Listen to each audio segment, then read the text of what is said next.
16 bank खातों से 2.5 करोड़ रुपए मिले।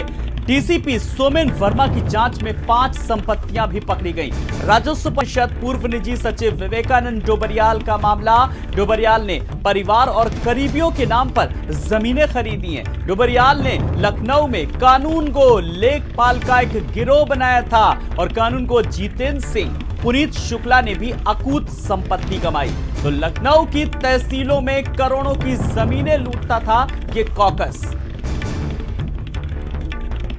तो डोबरियाल ने लखनऊ में कानून गो और लेखपाल इन सब का एक कॉकस बना रखा था। तो फिलहाल जो अकूत संपत्तियां जो हैं, फिलहाल अब चीजें सामने आ रही हैं। तो निजी सचिव पर जांच, 16 बैंक खातों से 2.5 करोड़ रुपए मिले। और ज्यादा जानकारी के लिए बात करेंगे भारत समाचार के स्टेट हेड वीरेंद्र सिंह जी से। वीरेंद्र जी, लखनऊ की तहसीलों में करोड़ों की जमीनें लूटता था एक कॉकस, यानी कि एक बड़ा नेटवर्क कहीं ना कहीं काम कर रहा था। बिल्कुल, देखिए, सरकार की नाक के नीचे लखनऊ में सरकारी अधिकारी लोगों की जमीनें लूट रहे हैं और उन जमीनों के नाम पर वो अपने परिजनों के नाम पर, अपने परिचितों रिश्तेदारों के नाम पर जमीनें लिखवाते हैं। कई जगहों पर सरकारी मुआवजा इन लोगों ने उठाया। राजस्व परिषद में चेयरमैन का निजी सचिव था विवेकानंद डोबरियाल, जिसके ऊपर कैसरबाग कोतवाली में विभिन्न धाराओं में शासन के निर्देश पर मुकदमा लिखा गया है। उसकी एसटीएफ उसको पकड़ने के लिए लगी हुई है, वो उत्तराखंड में कहीं छुपा हुआ है। उसका जो काकस था, उसने लखनऊ की तहसीलों में कानून गो, तहसीलदार, इन सबको मिलाकर एक बहुत बड़ा रैकेट बना रखा था जो करोड़ों अरबों की जमीनें लूटता था। इसके लिए डीसीपी सोमेन वर्मा जांच कर रहे हैं और उस जांच में 2.5 करोड़ रुपया विवेकानंद डोबरियाल के पास 16 खाते मिले हैं लखनऊ में, जिनमें 2.5 करोड़ रुपया जमा है, जिनको सीज कर दिया गया है। इसके अलावा 5 संपत्तियों का पता लगा है जो कई करोड़ की हैं।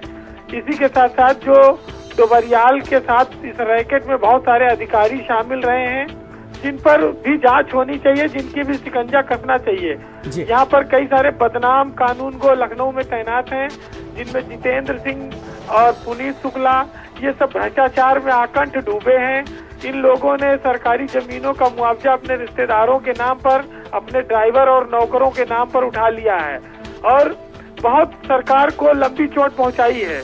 तो ये सब आय से अधिक संपत्ति, अकूत संपत्ति बनाने वाले अधिकारियों का एक काकस लखनऊ में लगातार काम कर रहा है। उसका पहला खुलासा डीसीपी सोमेन वर्मा की जांच में हुआ है। अभी और कई बड़े नाम इसमें फंसेंगे अगर ये जांच विस्तार से हो। सरकार अगर इसकी विजिलेंस जांच कराए या कोई बड़ी एजेंसी से इसकी जांच कराए तो लखनऊ में बहुत सारे अधिकारियों के पास हजारों करोड़ की जमीनों पर इन लोगों ने कब्जा कर रखा है। बिल्कुल वीरेंद्र जी, जिस तरीके से डीसीपी सोमेन वर्मा की जांच में जो बड़ा खुलासा हुआ है और अभी जांच का दायरा जैसे जैसे अगर और बढ़ेगा तो आने वाले समय में कुछ और भी बड़े नाम सामने आ सकते हैं, इस बात से नकारा नहीं जा सकता। वीरेंद्र जी, देखिए, मैं यही तो बात कह रहा हूँ कि सरकार ने जिस तरह से विवेकानंद डोबरियाल के मामले में तेजी दिखाई और उस पर एफआईआर दर्ज कराया और उसकी गिरफ्तारी के लिए एसटीएफ लगाई है, और जो प्रकरण आ रहे हैं कि जब उसके खाते में 2.5 करोड़ है, कई सारी संपत्तियां सामने आ रही हैं उसके बेटे बेटियों रिश्तेदारों के नाम पर, और उसके अलावा जो लखनऊ में कार्यरत तहसीलों में कानून गो है, तहसीलदार हैं, लेखपाल हैं, इन लोगों के साथ उसका काकस था। इनकी भी जांच हो तो पता नहीं कितने आईएएस और आईपीसीएस अफसर ये सब भी इसमें फंसेंगे।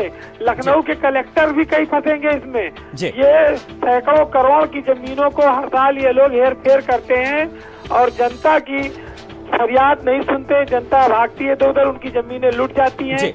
जहाँ सरकार अधिग्रहण करने जाती है जमीन का, उसकी पहले ये लोग जमीनें खरीद लेते हैं और वहाँ मुआवजा उठा लेते हैं। तो ये दोहरा जो सरकार को चोट पहुंचा रहे हैं और करोड़ों का खेल कर रहे हैं लखनऊ में। सरकार को चाहिए कि इसके लिए बृहद जांच एजेंसी एसआईटी गठित करे और इन सब अधिकारियों पर जिससे कि सख्त कार्रवाई हो और ये सब लोग जेल जाएं। बिल्कुल सख्त कार्रवाई बने और एक नजीर बनकर सामने आए। बहुत बहुत शुक्रिया वीरेंद्र जी इस तमाम सारी जानकारी के लिए। तो एसटीएफ की टीम फिलहाल 10 दिन से डोबरियाल को फिलहाल पकड़ नहीं पाई है। फिलहाल यहाँ पर रुकेंगे एक ब्रेक।